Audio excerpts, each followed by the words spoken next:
우리는 살아가면서 한치의 의심도 없이 맹목적일 정도로 깊은 믿음을 보여준 상대에게 흔히 피를 나눈 형제라는 숭고한 수식어를 붙이곤 합니다. 이는 단순히 친하다는 의미를 넘어 생사를 함께할 수 있다는 운명 공동체적 선언이기도 합니다. 특히 우리 대한민국 국민들에게 튀르키예라는 이름은 더욱 특별했습니다.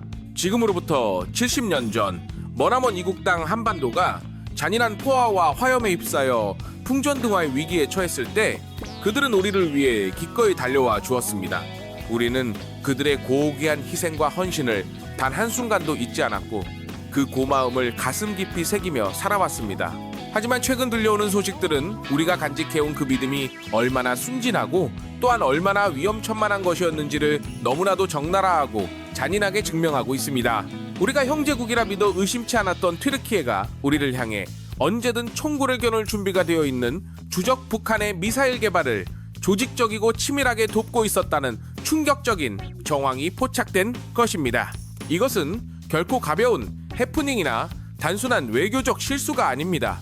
대한민국이 지난 수십 년간 국민들의 피와 땀을 흘려가며 공들여 쌓아올린 안보 장벽의 뒤편에서 몰래 구멍을 뚫고 우리의 적에게 날카로운 칼자루를 직접 쥐어준 명백하고도 파렴치한 배신행위입니다. 더욱 분노를 금할 수 없는 사실은 우리가 독자적인 기술로 KF-21 보라매를 하늘 높이 띄우며 자주국방의 원대한 꿈을 하나하나 실현해 나가는 그 소중한 시간 동안 그들은 겉으로는 웃으며 우리의 기술을 탐욕스럽게 훔쳐보고 있었고 뒤로는 북한의 미사일 개발을 위한 검은 돈 주머니를 채워주고 있었다는 것입니다. 그러나 하늘은 결코 이들의 악행을 좌시하지 않았습니다. 꼬리가 길면 결국 밟히는 법이라는 역사의 진리처럼 이 더러운 미략과 거래가 세상 천지에 들통나면서 튀르키예가 그토록 자랑하던 5세대 전투기 칸 프로젝트는 이제 엔진조차 제대로 켜보지 못한 채 차가운 고철 덩어리로 전락할 절체절명의 위기에 처했습니다. 오늘 우리는 동맹이라는 가증스러운 가면 뒤에 숨겨진 튀르키예의 탐욕스러운 실체와 비정한 국제사회의 생태계를 직시하면서 왜 대한민국의 방위산업이 전 세계에서 유일하고도 강력한 대안이 될 수밖에 없는지 그 이유를 아주 냉철하고 치밀하게 분석해보고자 합니다. 국제관계라는 냉혹한 전쟁터에서 형제라는 단어만큼이나 달콤하면서도 치명적인 마취제는 존재하지 않습니다. 70년 전의 고마움은 진심이었을지 모르나 지금 우리 앞에 놓인 데이터와 현실은 그 형제라는 이름이 얼마나 철저하게 이용당하고 오염되었는지를 잔인할 만큼 선명하게 보여주고 있습니다.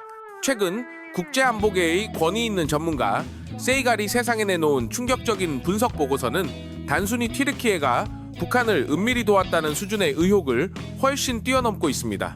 이 보고서는 나토라는 거대한 안보의 우산 아래에서 튀르키예가 어떻게 조직적이고 치밀하게 국제사회의 대북 제재망을 무력화시키고 구멍을 냈는지에 대해 그야말로 정밀한 해부도를 제시하고 있습니다.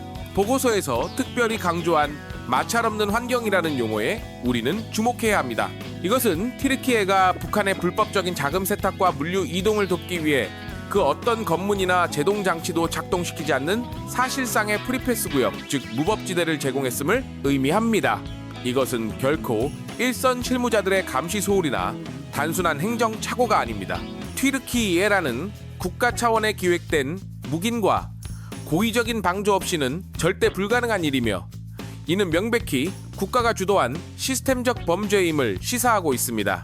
우리가 절대로 놓쳐서는 안 될 결정적인 데이터는 지난 2018년 10월 4일 미국 재무부가 발표한 제재 리스트에서부터 선명하게 시작됩니다.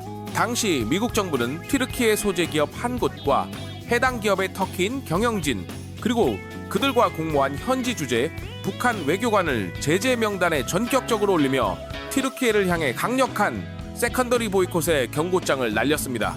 당시 튀르키예 내에서 포착된 북한의 자금 흐름은 수백만 달러라는 실로 어마어마한 규모로 추산되었습니다. 이는 북한이 해외에서 온갖 불법적인 수단으로 벌어들인 외화가 튀르키예를 거쳐 깨끗하게 세탁된 뒤 평양의 지도부로 흘러들어가는 핵심적인 금융 파이프라인 역할을 튀르키예가 아주 충실히 수행하고 있었음을 보여주는 결정적이고도 빼도 박도 못하는 증거였습니다. 하지만 튀르키예의 아나무인격 행보는 여기서 멈추지 않았습니다. 오히려 그들은 더욱 대담해졌습니다. 2024년 3월 러시아가 유엔 안보리 대북제재위원회 전문가 패널의 임기 연장을 거부하며 국제사회의 감시망에 거대한 구멍이 뚫리자 튀르키예는 이 혼란스러운 틈을 타 북한과의 검은 거래 규모를 더욱 대담하게 확장하는 파렴치한 움직임을 보였습니다. 안보 전문가들은 이 시기 튀르키예를 경유한 화물 물동량이 전년 같은 기간과 비교했을 때 유의미하게 급증한 패턴을 보였다고 분석하고 있습니다. 이것은 마치 기다렸다는 듯이 제재 감시망이 약해지자마자 불법 물량을 대거 쏟아낸 것으로 밖에는 해석할 수 없는 명백한 정황입니다. 더욱 경악스럽고 소름 끼치는 사실은 지난 2023년 튀르키예 법정에서 터져나온 한 무기 중개상의 입을 통해 밝혀진 충격적인 증언입니다. 그의 말에 따르면 북한의 미사일 개발을 진두지휘하며 총괄하는 현역 소장급 인사가 베이징 주재 튀르키예 대사관에서 직접 발급한 특별 비자를 소지하고 당당하게 앙카라 공항을 통해 입국했다는 것입니다. 여러분, 이것이 도대체 무엇을 의미하는지 깊이 있게 생각해 보셨습니까? 이는 단순히 위조 여권을 들고 몰래 숨어든 미입국 사례가 아닙니다. 나토의 핵심 회원국인 튀르키예 정부가 공식적인 외교 채널을 가동하여 대한민국을 위협하는 북한 군부의 최고위급 인사에게 합법적인 입국 허가증을 직접 쥐어줬다는 천인공노할 사실입니다. 이러한 일은 튀르키예 외교부와 정보기관의 강력한 승인과 비호 없이는 절대로 일어날 수 없는 일입니다. 튀르키예 정부가 겉으로는 서방 국가들과의 굳건한 동맹을 소리 높여 외치면서도 뒤로는 북한의 미사일 기술자들을 자국 영토로 초대해 극진하게 대접하며 안방을 내주었다는 명백하고도 빼도 박도 못하는 증거입니다. 튀르키예는 서방 동맹국이라는 자신들의 지위를 악용하여 미국의 촘촘한 감시망을 회피하는 북한의 고도로 지능적인 우회로 전략에 적극적으로 가담했습니다. 그들은 그 통행료를 챙기며 대한민국 국민의 생명을 위협하는 북한 미사일 부품 조달의 핵심적인 숙주 노릇을 자초한 것입니다. 이러한 튀르키예의 비열하고 이중적인 행태는 우리 대한민국 방위산업이 지난 수십 년간 걸어온 정직하고 위대한 길과 너무나도 극명한 대조를 이루고 있습니다. 우리는 KF-21 보라매라는 기적을 일궈내기 위해 미국과의 까다롭고 엄격한 기술 이전 협상을 아주 투명하게 진행해 왔습니다. 미국의 승인 없이는 나사 하나도 마음대로 사용하지 못한다는 주변의 구차하고 굴욕적인 비아냥을 묵묵히 견뎌내면서도 우리는 국제사회의 규범과 신뢰를 목숨처럼 소중히 지키며 진정한 기술 자립을 이뤄냈습니다. 우리가 미국의 지휘사로부터 F-414 엔진의 라이선스 생산권을 따내고 국산 화율을 65% 이상 끌어올리며 세계에 당당히 기술력을 입증하는 동안 튀르키예는 북한이라는 악마와 손을 잡고 뒷구멍으로 더러운 이익을 챙기는 얄팍한 꼼수를 부린 것입니다. 그들은 한국의 K 흑표 전차 기술을 가져가 알타이 전차를 만들고 K9 자주포 기술로 피르티나 자주포를 제작하며 마치 자신들이 방산 강국이라도 된 양 행세해 왔습니다. 하지만 그 화려하고 거창한 겉모습 속에는 신뢰라는 가장 핵심적인 부품이 완전히 빠져 있었습니다. 지금 전 세계의 안보 전문가들은 튀르키예의 이러한 배신 행위가 단순히 북한을 돕는 것에 그치지 않고 글로벌 안보 지형 자체를 송두리째 흔드는 위험천만한 도박이라고 경고하고 있습니다. 북한이 튀르키예를 통해 확보한 막대한 자금과 정밀 부품들은 고스란히 대륙간 탄도미사일의 고도화에 쓰이고 있으며 이는 곧바로 미국의 본토와 대한민국의 안보를 직접적으로 겨냥하고 있기 때문입니다. 튀르키예가 북한의 거대한 자금 세탁소이자 불법 기술 환적의 허브로 전락했다는 사실이 만천하에 드러난 지금 미국과 서방의 정보당국은 튀르키예를 더 이상 신뢰할 수 없는 위험 국가로 재분류하고 아주 정밀한 감시, 태세에 돌입했습니다. 그리고 이 거대한 배신의 대가는 튀르키예가 국가적 사활을 걸고 모든 역량을 쏟아붓고 있는 5세대 전투기 칸 프로젝트의 심장을 멈추게 하는 치명적인 부메랑이 되어 돌아오고 있습니다. 에르도안 대통령이 국가의 자존심이라며 천문학적인 자금을 쏟아부은 이 프로젝트가 지금 심정지 상태에 빠질 위기에 처한 것입니다. 전투기의 가장 중요한 심장인 엔진 공급이 중단될 위기에 놓였기 때문인데 이는 국제 안보 질서를 우습게 여긴 대가로 치러야 할 혹독한 참교육의 시작입니다. 튀르키예는 현재 초기 생산 물량을 위해 미국 제너럴 일렉트릭사의 F110 엔진 10기를 겨우 인도받았을 뿐입니다. 하지만 2028년까지 튀르키예 공군에 인도하기로 약속한 칸 블록 10 기체 20대를 완성하기 위해서는 당장 추가로 80개의 엔진이 절대적으로 필요한 상황입니다. 북한 미사일 지원이라는 치명적인 안보 자살골이 터지면서 미 의회가 이 80개의 엔진 수출 승인 도장에 빨간 줄을 그을 확률은 이제 99%에 육박하고 있습니다. 이미 지난 2019년 러시아제 S-400 미사일을 도입하며 미국의 안보 이익을 침해했다가 F-35 프로그램에서 처참하게 퇴출당하며 수조 원의 매몰 비용을 날렸던 그들이 이번에는 북한이라는 최악의 카드와 손을 잡으며 자국 항공산업의 미래마저 스스로 걷어차버린 꼴이 되었습니다.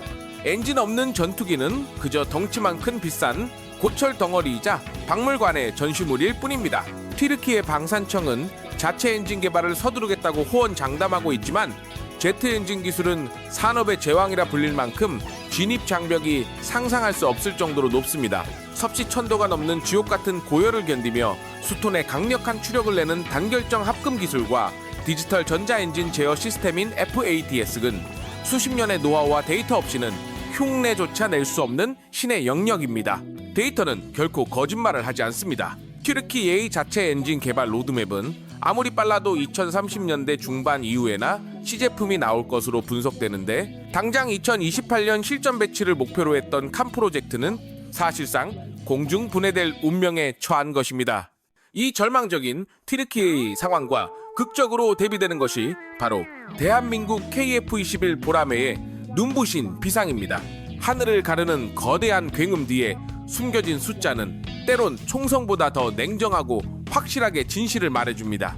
우리가 처음 KF-21 개발을 선언했을 때 주변국들은 비웃었고 일부 전문가들조차 불가능한 도전이라며 조소 섞인 반응을 보였습니다. 하지만 우리는 묵묵히 신뢰를 쌓았고 기술을 축적했습니다. 튀르키예가 북한과 위험한 뒷거래를 하며 미국의 의구심을 사는 동안 대한민국은 한미 미사일 지침 해제와 같은 역사적인 외교적 쾌거를 이루어냈으며 미국의 전폭적인 신뢰를 바탕으로 G사의 F4 114 엔진 라이선스 생산권을 당당히 따냈습니다. 이것은 단순히 엔진을 사오는 차원을 넘어 경남 창원의 한화에어로스페이스 공장에서 우리 기술자들의 정밀한 손길로 직접 엔진을 조립하고 국산화 부품 비율을 초기 39%에서 향후 60% 이상까지 끌어올리는 거대한 방산 생태계를 구축했다는 위대한 승리를 의미합니다. 데이터가 증명하는 구체적인 수치를 보면 그 격차는 더욱 명확해집니다. 경남 사천 KAI 공장에서 측정된 KF-21 시제 3호기의 상승률은 분당만 5,500피트에 달했으며 8지 선해를 7초간 연속으로 버텨내며 기체 가속도 피로도 면에서 18%의 여유 있는 수치를 확보했습니다. A사 레이더는 레이더 반사 면적이 1제곱미터급인 소형 드론을 187km 밖에서 정확히 추적하여 데이터 링크로 지상 통제소에 실시간 피드를 전송하는 괴력을 선보였습니다. 특히 한국 개발팀이 가장 집착했던 숫자는 0.1입니다. 스텔스 도료 배합에서 흡수율 0.1% 단위가 아니라 0.1 단위의 미세한 오차까지 계산해내며 마하 1포의 8회 초고속 비행에서도 도료가 벗겨지지 않는 하이텔비 공법이라는 독보적인 특허를 따냈습니다. 반면 튀르키예의 칸은 겉모습만 화려할 뿐 그 내실은 의문투성이입니다. 튀르키예는 미 스탠포드 대학 연구소와 비밀 계약을 맺고 시뮬레이션 소프트웨어를 도입하려 했으나 미국의 아이탈 규제에 걸려 데이터가 검열당하는 수모를 겪었습니다. 이 과정에서 러시아산 P18 레이더 모듈을 우회 수입해 데이터를 얻으려 했다는 비화가 있을 정도로 그들의 기술 기반은 불안정합니다. 엔진 성능 역시 KF-21은 총 추력사만 4,000파운드급의 추력대 중량비 0PA87을 기록하며 마하 1PA 5 이상의 슈퍼크루즈 가능성을 입증했지만 칸은 비행기 무게가 너무 무거워 추력 대중량비가 0PA 78에 머물러 있습니다. 이는 실전에서 기동성에 치명적인 약점이 될 수밖에 없습니다. 또한 무장 능력에서도 KF-21은 10개의 하드포인트에 7,700kg의 무장을 싣고도 정밀 타격 능력을 입증했지만 칸은 내부 무장창의 도어가 비행 중에 열리는 장면조차 단 한 번도 공개하지 못했습니다. 실제 발사 실험이 없는 종이 위에서의 수치일 뿐이라는 지적을 피하기 어려운 이유입니다. 산업적 지표는 더욱 노골적입니다. 대한민국은 국내 700여 중소 협력사가 부품의 86%를 생산하며 견고한 공급망을 구축한 반면 튀르키예는 협력사 중 상당수가 F-35 프로그램 탈락 이후 재무적 위험에 처해 있습니다. 결국 전투기 개발은 숫자의 전쟁이자 신뢰의 전쟁입니다. 대한민국은 이미 2,000회 이상의 무사고 비행을 통해 완벽한 숫자를 확보했고 2026년 12월 양산기 전력화를 향해 거침없이 나아가고 있습니다. 튀르키예가 꼼수로 뒷길을 찾을 때 우리는 정직한 땀방울로 기술의 정점에 다가섰습니다. 그들이 동맹의 가치를 스스로 훼손하며 설 자리를 잃어가는 동안 성능과 신뢰가 보증된 KF-21은 전 세계 국가들의 뜨거운 관심을 받으며 진정한 방산 강국의 상징으로 우뚝 섰습니다. 이것이 바로 기술과 신뢰로 무장한 대한민국이 증명해낸 진정한 승리이며 꼼수는 결코 정도를 이길 수 없다는 역사의 냉엄한 교훈입니다.